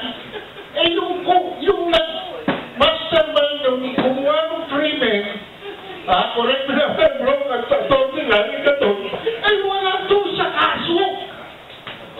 Kaya yung division ng Sandigan Bayan, ayaw nang i-hear yung kaso. Tinatanong pa ng media, bigyan nyo kami ng rason. Ang rason, nawa ay kaso. Bakit ko sinight yan? Sapagkat yan po ang tatlong pundasyon ng lahat ng kaso na final namin against Undersecretary Jokjok Volante. Pinakamataas po si Undersecretary Jokjok Volante. Ano nangyari? Nung itaas nila sa Secretary of Agriculture, sinabit nila si Secretary Luisito Lorenzo, sinabit nila si Presidente. Ano nangyari? Yung buong kaso ng final ni Frank Chavez of the 2nd Division of the Sandigan Bayan, wala na. Dismiss na. So, paano ba ngayon yun? Eh, namatay pa si Frank. So, sino ngayon ang bidang magpukurso niya? But there are still at least 19 live cases of the fertilizer scam that are in the Ombudsman. Bakit yung mga kaso na yun hindi pinoprosecute ng Ombudsman? Sapagkat 1/8 po ng kwartong ito punong-puno ng ebidensya. Kasi pag yun ang prosecute ng Ombudsman, lulusot po yung mga kaso na yun. Kaya ang aking apela dito, let us release the political prisoner, Gloria Macapagal Arroyo. And let's stop the blame game. Dahil ang ginagawa ng administrasyon na ito, nagmumukhang petitive si GMA. Eh, itong administrasyon na ito, pati yung definition na sinabi na ng Supreme Court illegal. Yung DAP, yung PIDAP, binabago pa ng Kongreso para magastos lang nila sa kanilang fundraising. Yung mga kalukuhang pong ganyan, yung lawlessness that is going on right now, I would say, if there was a peak in the graft and corruption during the Gloria Macapagal Arroyo, maliit po lang yan kumpara sa nangyayari ngayon. So, kaya namin nilaunch yung Occupy EDSA. And when we launched Occupy EDSA 2 weeks ago, lumubog po kami. Kasi kinakausap na namin yung mga iba-ibang grupo na mag-i-stage ng sarili nilang Occupy. Yung pong mga vendors ng May Paho Market, mag-occupy May Paho Huyan against Mayor Malapitan na kinumbert yung centuries-old market sa May Paho at ina-award sa Bellagio at sa Pure Gold. Pina-privatize. Sapagkat ang EDSA po ngayon, hindi na yung kalye Epifanio de los Santos Aguic. It is anywhere and everywhere you can proclaim injustice being done to the Filipino people. It can be corruption involving money. It can be corruption involving the people's will, as in the Comelec. It can be corruption against our women. It can be corruption against our people's sovereignty, as in the EDCA and in the Bangsamoro Basic Law. It could be a corruption of our determination for exceptionalism, which demoralizes our youth. Kaya yung College Editors Guild at saka National Union of Students of the Philippines will also be occupying something. That I just came this morning from Baguio. And yesterday I was in conference with the CPLA. If nothing happens with the injustices that's happening up there, it looks like the CPLA will bolt out of any agreement. Because up to now, their complaint is they were promised autonomy, but up to now, they're only an administrative region. Tapos ginagawa ng state yung mga Muslim. Yan po mga ibang bagay na kumusulta sila. Kinausap din po namin sa members of the Agrarian Reform Beneficiaries Association. Ganun din, mag-stage daw sila ng kanilang Occupy din. Now, what happens when all of this occupy moves to occupy the proper place to occupy? Ang kalaban natin dito is a government composed of non-elected officers, from the president down to the lowest councilor, because they were only co-elected through the hocus picus. So, ito po, it can go anywhere. It can go anywhere. At since magre-retire na si Sixto Brillante sa February, pinamadali na niya yung bidding ng Smartmatic na naman mananalo. Even though, General, walang budget appropriation, paano nakapag-bidding? So, yan ang conspiracy. So, huwag na tayong paloko dito sa mga suki natin, mga manluloko. Let us occupy something. May malungkot ako sasabihin sa inyo ngayon dahil nanayag na naman yung ang tinatawag namin public grid. Ang pinayag po namin petition sa kanila ay outright na dinay nila at yung EMA na pinay namin, dinay na naman nila. But are we power for? Kaya po kami napakalungkot ngayon at sila yung nagsasaya. Yung petition po na pinay namin ay to ban Smartmatic. Ngayon po kami pupunta dudulog sa Supreme Court para mag-file ng certiorari laban sa desisyon ng Congress. I-announce ko na rin po yung pagbagong handog namin sa kanila. Kami po ay mag-launch ng Occupy Comelec against Comelec 3 sa January 22 ng susunod na taon. Ito po ay lalahukan ng maraming organisasyon. Kami humiikot na at humingi ng suporta. Kami po ay magka-camp out sa harap ng Comelec. May paspas na po ang simbahan dito. Kausap na po namin ang mga matataas na pinuno ng simbahan at sila'y susuporta. Kaya yun po ang habang binigyan nila kami ng lungkot na Pasko, bibigyan din naman namin sila ng malungkot na regalo sa bagong taon. Yun po yung tinatawag namin Occupy Comelec against Comelec 3. Katulad po ito ng yung Occupy Wall Street sa New York, yung against corporate greed naman. Kaya humingi po kami ng tulong sa inyo. Sana po kayong mga tiga-media ay sumuporta sa amin. Nakakang nandurong kami at nakaka-camp out doon. Sana po ay mabalitaan ng mga taong bayan. Kaya para yung mga taong bayan na gustong sumuporta sa amin, ay makapunta po doon at sumuporta naman laban po sa Tiumano o Umano'y Comelec Grid na namamayani sa ngayon. Na malaki talagang puno dito sa droga na talagang ikinababahala. Sa inyong pananaw bilang dati rin kayong director, so paano natin masolusyonan to? Itong droga? Oo, na solusyon. Yung pinasukan na tayo. This is an international business.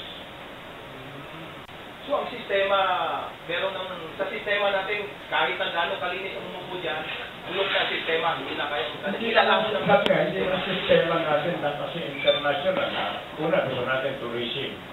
It solves the problem. May financial, positive financial year for the country. Increase the number of tourists. Pero open market tayo eh.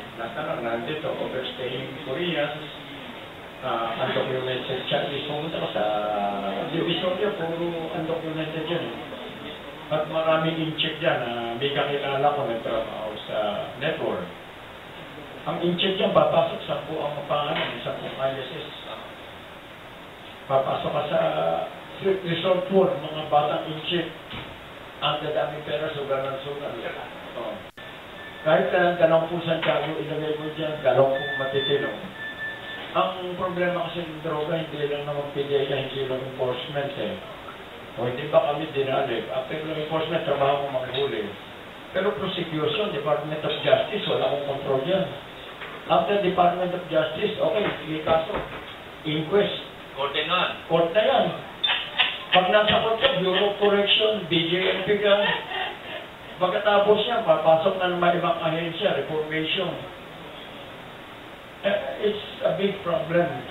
Ang akala ng iba, pati yung batas natin, sasabihin, ba't ito nahuli? Ako kasi nitama ng isang taga-media. Nandun tumira eh. Nasa ebidensya, nalulok na eh. Pag lumabas yun, iba na yun, back na yun. Wala, nasa na ebidensya mo.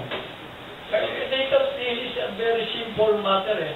Alam mo dito, ang publiko, ang sakit siya ng Pilipino, jumping. Jumping to conclusion, conclude. Walang basis. It's a very complicated thing and I pity. As a matter of fact, I pity po kayo, hindi siya dapat nagtatampo sa akin. Na kasi unfortunately, kayong mga media, yung kontrobersya lang nilalabas, hindi nyo sinasabing si Bukayo nakakaawa eh. Hindi nyo sinabi na si Secretary de Lima tama yung ginagawa, pero may limitation siya eh. O ililipat sa nasa budget mo. Ang AFP modernization, meron kami nakaprogram eh. Kaya na-implement ba? Nasaan ang pera? Money is not, yung ibang project available, pero ibang, ang pera na yan, kahit ano sabihin nyo, trillion na, ang ilang ahensya naghahati-hati ka. Barya-barya, pagka nagka-ipon ka, yung pupunta sa iyo, barya sa totoo. I will have to admit, first time na ayoko umalis eh. Dahil hindi ko pinis ang tasok ko sa PIDEA eh. Kaya, with due respect, yung mga agent ko, alam ko, involved na yung mga taong pa dati. Yun ang problema dito is, money is money. Lucrative business. No money, no honey. Yan tayo gusto natin honey. Paano tayo magkaka-honey, no money? So, it's big business. Pagka may negosyo, kaya sabi ko, this will never stop. Kasi pagkatapos yan, may profitable business ba na tumigil? If it is profitable, you don't stop. Ang gagawin mo, i-improve mo pa sistema mo. Ang problema, they have the capacity to improve their system. Ang government, alam nyo, itong problema, budget secretary, hindi timing ko, GMA ako eh. Humingi ako, nag-operate kami, international, I requested for 5 million. Binigyan ako 1 million, pero hindi yung nung una, ang in fairness sa presidente natin ng CGMA. Sabi sa CGMA, okay. Dumating sa kaibigan ko dating congressman, naging budget secretary, ang tanong na sa London sa okay, ang sinulat ng dating budget secretary, what is the meaning of okay? Parang savings yan, ano ba definition ng savings yan? Verified na eh. Very simple ang dictionary meaning natin ng savings. Ngayon, na-complicate na. No, yung okay pala, may iba pa palang meaning yun. Kaya yung created, ang kailangan mo 5 million, binigyan ako 1 million, paluwal pa ayun siya. No? Even ang proseso, kahit gusto i-improve nito niya, may bidding process yan. Ang daming program na baka hindi nga ma-implement sa time ng current president. Ang international projects, it takes 6 years ang gestation period. So, ang i-implement ng presidente na ito, program ng previous. Ang i-implement ng previous, program ng previous. Ang taktikang ginamit ni General Santiago noong siya ay nasa posisyon ay kaliwa at kanan at salamin. Saludo kami dyan. Maliit ngang maituturing ang graft and corruption noong administrasyon ni GMA kumpara sa administrasyon ni BSA sa ngayon. Dahil pagdating sa kalikasan, tunay ngang ang lahat ay nagsisimula sa maliit. Maliit bang maituturing na sa panahon ni GMA, pinapasok niya ang mga Koreano? Pinarating sa akin ng mga nakatira sa vicinity ng Angat at Ipudam. Ang mga Koreano ay nagte-treasure daw. Bakit malakas ang loob nila na paalisin ang mga dati at matagal nang naninirahang Pilipino sa gilid ng dam? At ang ipinagmamalaki ay ang 25 years daw na kasunduan nila kay GMA. Bakit hindi umalingaw-ngaw sa mga radyo at telebisyon na may ganung palang kasunduan ang mga Koreano? At ano ang ginagawa nila sa gilid ng dam? Ito pa. Ang isang ito ay 2 beses na naming narinig sa TV noong pinipilit ni GMA na magreseta ang mga doktor ng generic drugs. Ang hindi sumunod ay tatanggalan ng lisensya. Kaya umalma ang mga ito at magdideklarang holiday sa ospital. Bakit niya ginawa iyon? Hindi kaya upang bigyang daan ang hindi rin napabalitang pagdating ng 6 na container van ng mga generic drugs? Hindi imuko ang mga doktor sa utos kung kaya nagsulputan ang mga generic drugstore. Ang mga radyo at telebisyon ay may mga pondo sa pagtuklas ng mga makatotohanang balita. Naway makarating sa inyong kaalaman ang mga balitang ito. Dahil kapag hindi naagapan, hindi magtatagal, ang mga ito ay magiging kasing laki ng bulkang Mayon na ang epekto kapag sumabog ay kamatayan sa mga mamamayang nakatira at malapit dito. Sa karanasan ni General Santiago, ibig sabihin walang perpektong tao na nilikha dito sa mundo. Pinatotohanan niyan na bago pirmahan ng namumuno ang kahit na anong papeles, dapat ay suriin at imbestigahan pa niya muli ang mga ito. Kung naaalala nyo, noong bago pa lang nakaupo si B.S. Aquino, may nais siyang ipatupad na Truth Commission. Bakit hinadlangan agad ng mga abogado, lalong-lalo na ng namumuno sa Supreme Court na si Corona? Ano ang ibig sabihin nun? Bakit ibinasura ni Corona ang Truth Commission? Sa ganang katuruan namin sa Iglesia ng Tindig Katao, ang kahit na anong sakit ay hindi namamana. Kapag ang bata ay sumigaw na ng uha, kompleto na ito sa sustansyang kailangan ng katawan niya. Timbangan at disiplina. Yan ang kailangan upang mapanatili ang bigay ng buhay sa simula.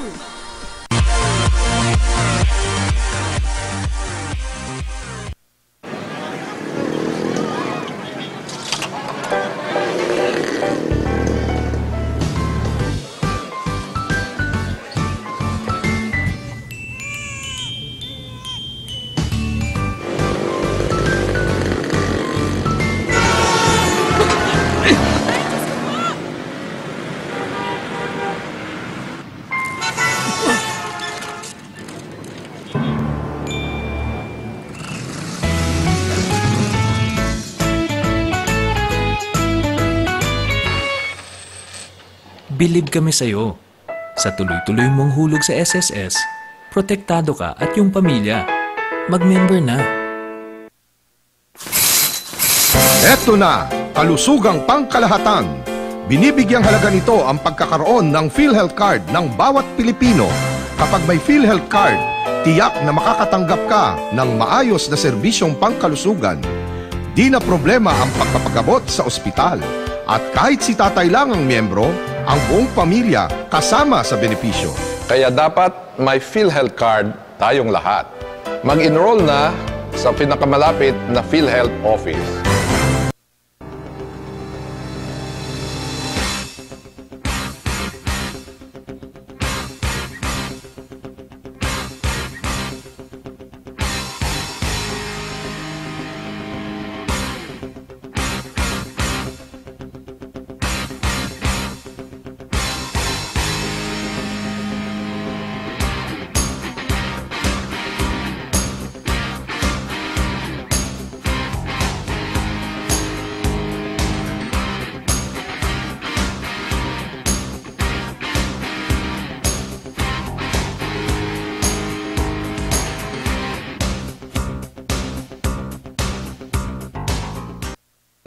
Swak sa ating pangalan, may balitang puno ng pag-ibig.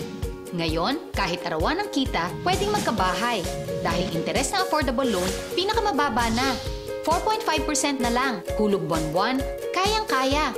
Kailangan ng mas malaking bahay? Sige, lipat na. Sa regular housing loan naman, binaba ng 40%. Milyon-milyong buhay na ang aming napaganda. Dapat kayo naman.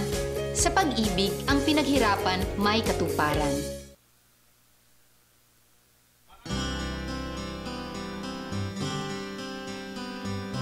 Ang kaganapan sa Rembrandt pag-araw ng Biyernes ay agad kong iniuulat sa himpilan ng radyo sa DWSS sa programang Kalasag Boses ng Bayan, Kakampi ng Masa tuwing Sabado mula alas 10 hanggang alas 10:30 ng umaga. Okay, isang magandang umaga po sa ating mga giliw na tagapakinig Luzon, Visayas at Mindanao at sa buong mundo. Magandang umaga po, tayo po mapapakinggan via online streaming. Itay po lamang ang www.DWWS-AM1494kHz.blogspot.com. Magandang umaga po sa inyong lahat. At ito naman po programang Kalasag Boses ng Bayan at Kakampi ng Masa. At syempre po, sa ngalan po ng ating mga partner, si kasamang Vince Flores at ating pong mga kasamahan po dito sa studio, magandang umaga. Ako po, si Tito D1. At syempre mga kaibigan, nandito po ating mga partner, si kasamang Romy Matunog. Magandang umaga, kasamang Romy. Magandang umaga din kasama Tito D1 at kay Bobby at lalo na kay Madam Mayet. At syempre po, nandito po yung ating kasama din na talagang matikas ito, member ng Northern Police District Tri-Media Organization. Diyan po sa nakabase sa Kamanaba area, ang ating partner na si kasamang Bobby Alfonso. Magandang umaga, kasamang Bobby. Magandang umaga kasamang Tito at maraming salamat po. Nandito tayo ngayon. Okay, at ganoon din po sa ating pong kasamang busy po sa kanya pong mga ginagawa. At lalo na po ay binibidyo po tayo dito na ating pong kasamang si kasamang Mayet Robles. Magandang umaga, kasamang Mayet. Okay, maliwanag na kaisipan para po sa ating lahat at maligayang Pasko nyo.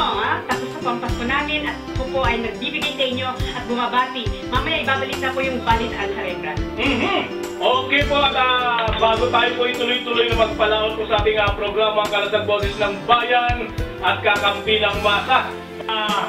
Nagapakinig dyan, siyempre great ko lang si Nane. Panday dito sa bahay mo, Ventura, Merry Christmas. Parte dito, mga homeowners dito sa Century.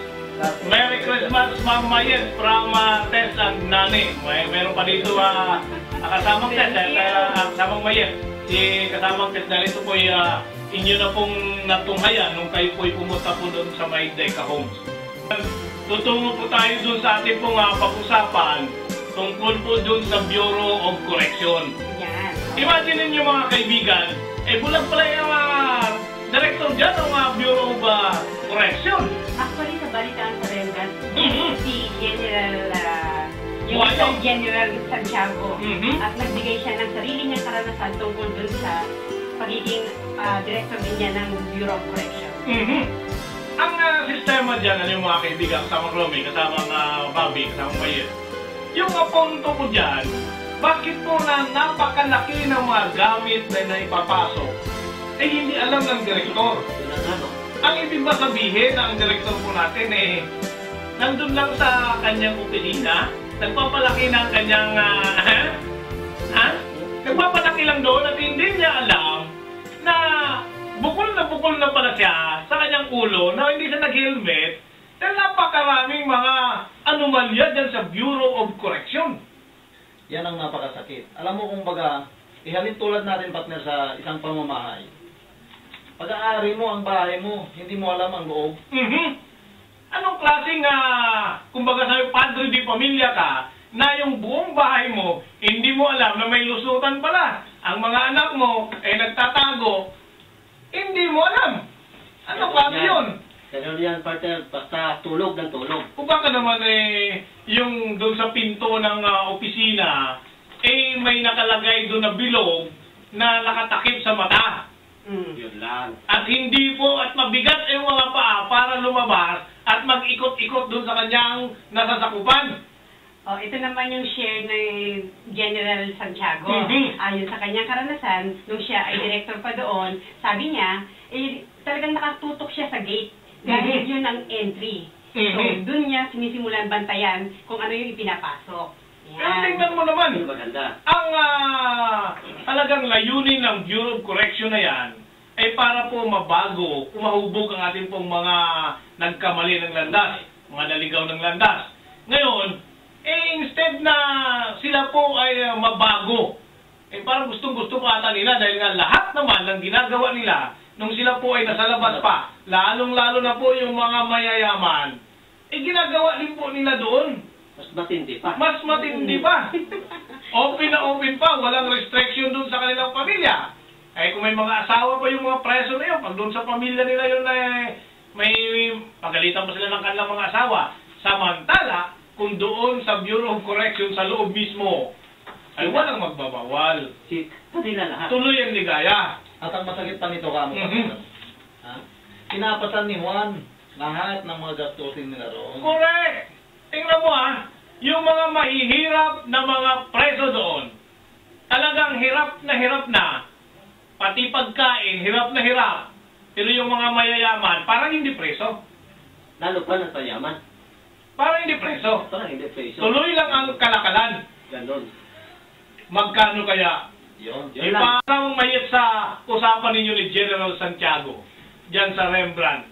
Yan. Isa sa pangungumpisan na ginawa niya, talagang pati pa na mga kandidato na sa eleksyon ay pumunta rin doon sa Bureau of Correction upang magkaroon din ng pogi points doon sa kamag-anak at mga mahal sa buhay ng mga preso. Ay, ibig sabihin, dumadalaw sila. Oo. Mismong dumadalaw yung ating mga politisyan. Oo. Para magpabango doon sa mga kamag-anak. Nakisimpatya ko, no? Yan, tama. Okay. So, alam ko na. Alam ko na. Anyway, si Belen Atendido, minsan ba na-guess na natin siya sa celebrity? At isang malaking pribilehyo din na ako ang pinaupo ni Miss Jovi de Guzman sa kanyang programa sa DWBL 1242 kHz.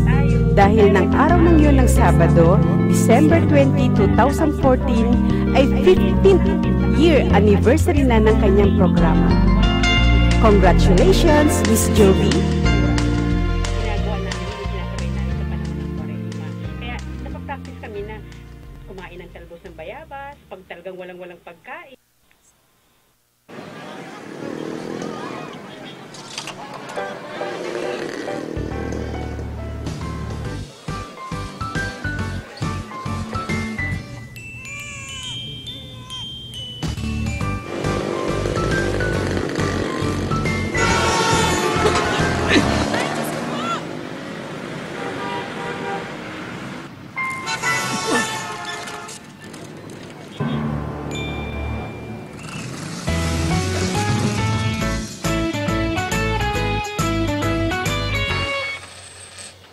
Bilib kami sa'yo.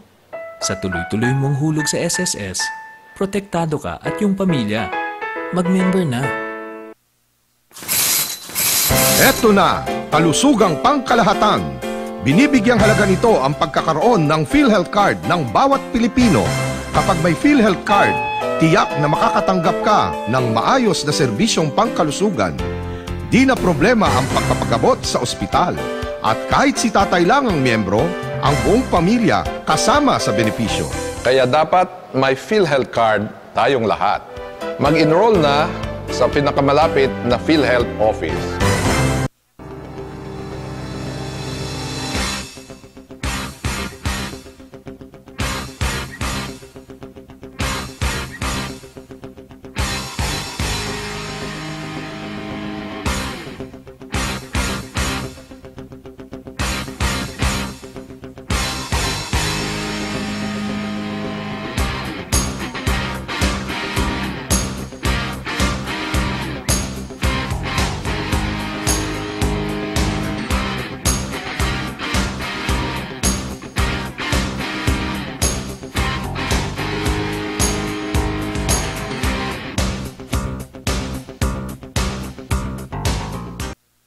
Swak sa ating pangalan, may balitang puno ng pag-ibig.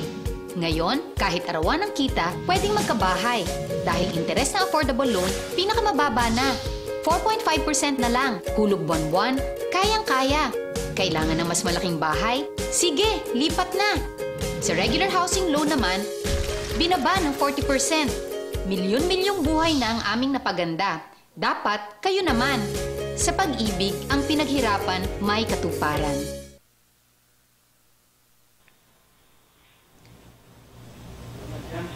Ang inyo pong nakikita sa ngayon ay ang proseso ng pag-extract ng essential oil na aming inilapit sa DOST.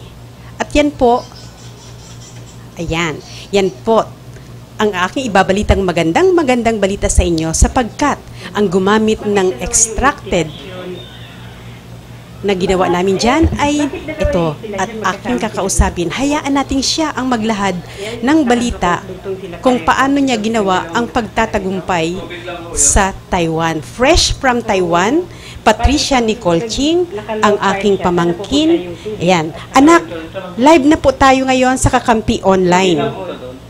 Hello? Hello? So magkasama din. Mami! Yes, yan. Bumati ka muna. Oo, sa ating mga tagapanood.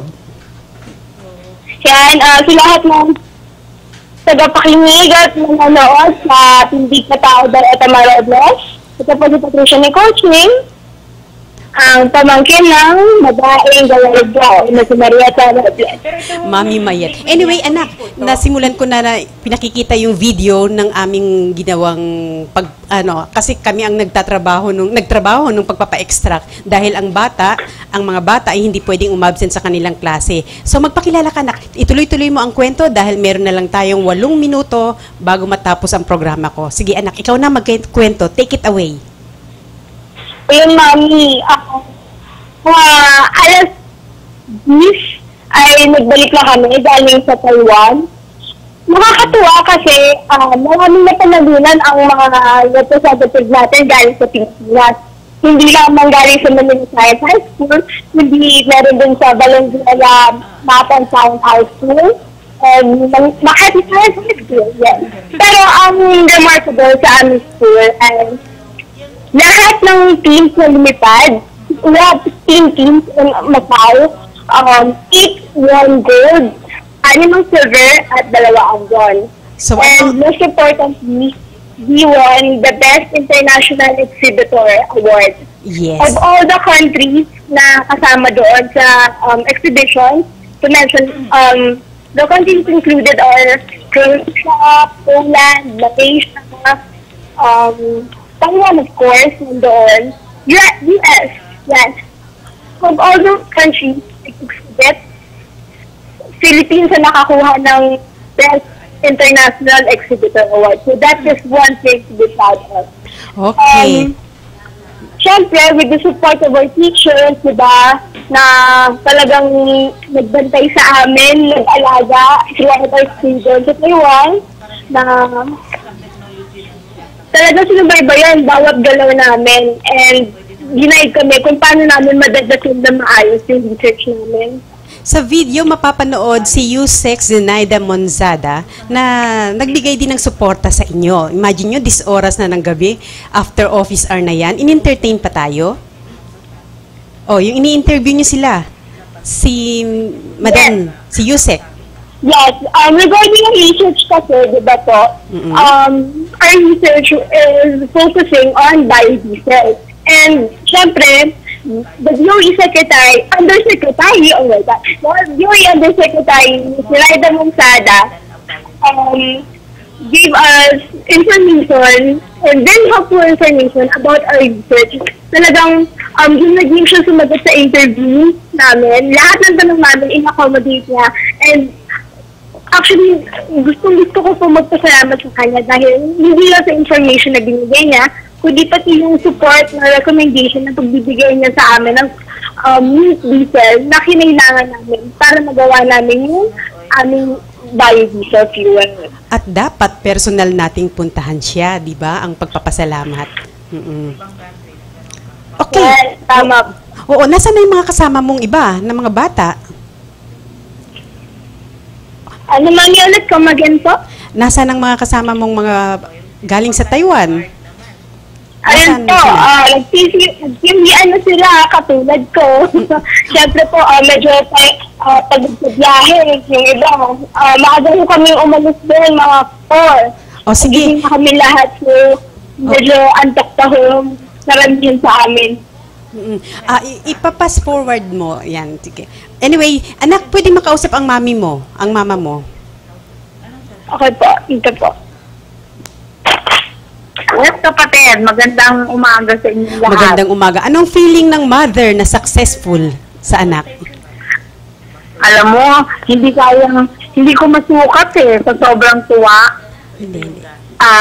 Sobra talaga. Parang ang puso ko ngayon, binobomba ng maraming helium, lumalaki, baka sumabog. Oo, hindi lang. Pero kapatid, gusto ko muna ding iparating sa'yo ang pasasalamat kasi isa ka sa mga taong tumulong sa research yan, no? Giving us the lead, kung sino yung pwede nating ma-interview. Kasi without you, hindi naman namin makakausap si Yusek. So, ba't tulong ka? Oo. Research na yan. Kapatid, maraming salamat sa iyo dyan. Ang nakikita sa video ngayon ay ang conference ng Chinese community. Ikwento mo nga kung paano tumulong ang Chinese community. Okay, dahil nga po ang ating paaralan ay public school, ano po, so karamihan ko na nag-aaral dito, talagang sasabihin natin na walang malaking kapasidad para masususan ang paglipad ng mga bata. Nagpapasalamat kami sa isang Chinese community, sa Filipino Federation of Filipino Chinese Chamber of Commerce and Industry. Sila po yung nagsuporta at nagbigay ng sponsorship sa grupo ni Patricia Nicole Ching. So maraming salamat po. Without them, hindi po ito magiging ganap na posible. No, malaking na itulong po nila. Sinuportahan ho ang 4 na batang estudyante ito. Yung grupo nila na gumawa ng biodiesel. Okay, malaking celebration yan. Salamat. Oo, lalo sa papalapit na January 2 ay birthday ni Nicole. At magandang regalo yan sa kanya bilang siya ay anak ng tindig. Ang panganay na computed baby ng tindig. Okay, so anong last word, Mami? Mama? Ano po? Anong huling salita? 5 minutes na lang ako.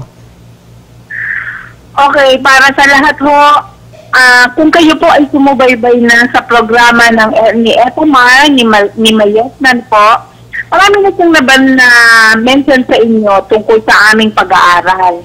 Isa nga po dyan sa binanggit niya kanina lang ang sinasabi niya, computed baby. Sana po magkaroon tayo ng pagkakataon na ako po ay magbahagi sa inyo kung paano sinubaybayan ang batang computed baby na sinasabi namin sa ating samahan na paano natin i-guide ang ating bata magmula sa sinapupunan hanggang sa paglabas. Huwag ho kayong bibitil sa kanyang programa at marami po kayong matutuklasan dito. Siguro isang araw pwede ho ako magbahagi kung tayo may sapat na oras, ano talaga ang ginawa para magkaroon ng isang yan, dapat lang. At masasabi natin future baby pagdating ng panahon. Hindi na natin nagampanan sa ngayon, sila ang gaganap. Okay, so Nicole, sa inyong lahat, maligayang bagong taon po. Malapit na matapos ang taon. Naway magkaroon tayo ng masaganang mga taon pang darating. Okay, pwede kay Nicole, last sentence. Si Nicole. Ayan po, ayan. Sa lahat ng mga nakikinig, lalo na sa mga kabataan kasunod po, yan, ang pinaka magandang bagay lang na ating maaaring gawin ay mag-aral ng maigil. Dahil, yun nga, tayo ang susunod ng generasyon na mamumuno sa ating bayan. Lahat ng mali nakikita natin ngayon, meron tayong kapangyarihan baguhin pag tayo ay nasa tamang edad na at pag tayo nandiyan na sa punto yun. Kaya ako lang, sana sa susunod na taon ay marami pang lumaban ulit na mga Pilipino, di ba? Nakatulad namin. Napakita natin kung gaano katatalino at kakatalintado ang mga Pilipino. Hindi lang tayo nag-e-excel sa larangan ng pagmamasayahin, sa larangan ng pagkanta, kaya din natin makipagsabayan sa dating sa utak, sa lilo. Okay, anak. So, sige, kulang na tayo sa oras. Maraming salamat at inspirasyon ka namin sa ating mga kabataan, lalo na sa tagumpay na iyong idinala sa bansa nating Pilipinas. Okay? Okay, so ngayon, oras na po. Opo, oras na po talaga sa ating extra. Ako po ay mag-discuss lang ng konti tungkol doon sa slide presentation dahil next week, hindi po kami offline na po kami ngayon. Next week, sa December 30, 2014 ay sarado na po ang opisina natin. So, kaya ngayon, ihahabilin ko na po sa inyo kung ano yung dapat nyong gawin sa panahon ng New Year. Actually, itong figurang ito na makikita nyo, yan.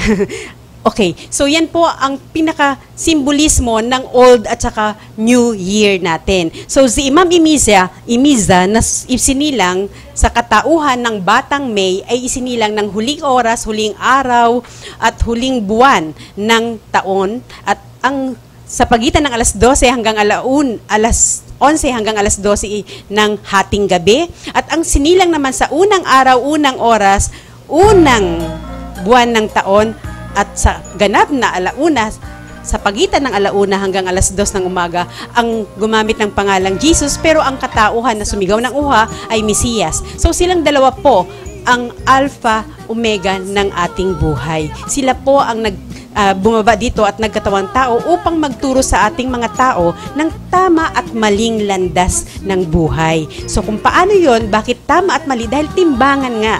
So, yan. Marami pa po at mahaba pa po ang tutuklasin natin dito dahil tayong lahat na taong sumigaw ng uha. Yan ho ang ating misyon. Kilalanin na natin ang dalawang nagbigay ng buhay sa atin. Ang Alpha, Omega, ang negative at positive polarity ng mundo nating ginagalawan. Kaya muli, ako po ang inyong mami, Mayet Robles. Nagpapasalamat po ako sa ating Madam Fe Nicodemus sa pagbibigay ng daan at naging kaniig ko kayo sa programang ito ng Tindig by Etama Robles. Okay, ganoon din po sa aking mga produktong Ultra Pure Water Purifier at Elmos Skin Whitening Soap. Yan po ang tunay na kalinisan din ng dalawang bahagi ng ating katawan, ang pangloob at ang panglabas na katawan nating bilang tao. Okay, yan nga ho, simbolismo talaga ang aking mga produkto. Again, wala na po tayong batian ng Happy New Year, kaya ngayon ko na po kayo babatiin ng manigong bagong taon sa ating lahat. At magkita-kita tayo hanggang sa susunod na taon.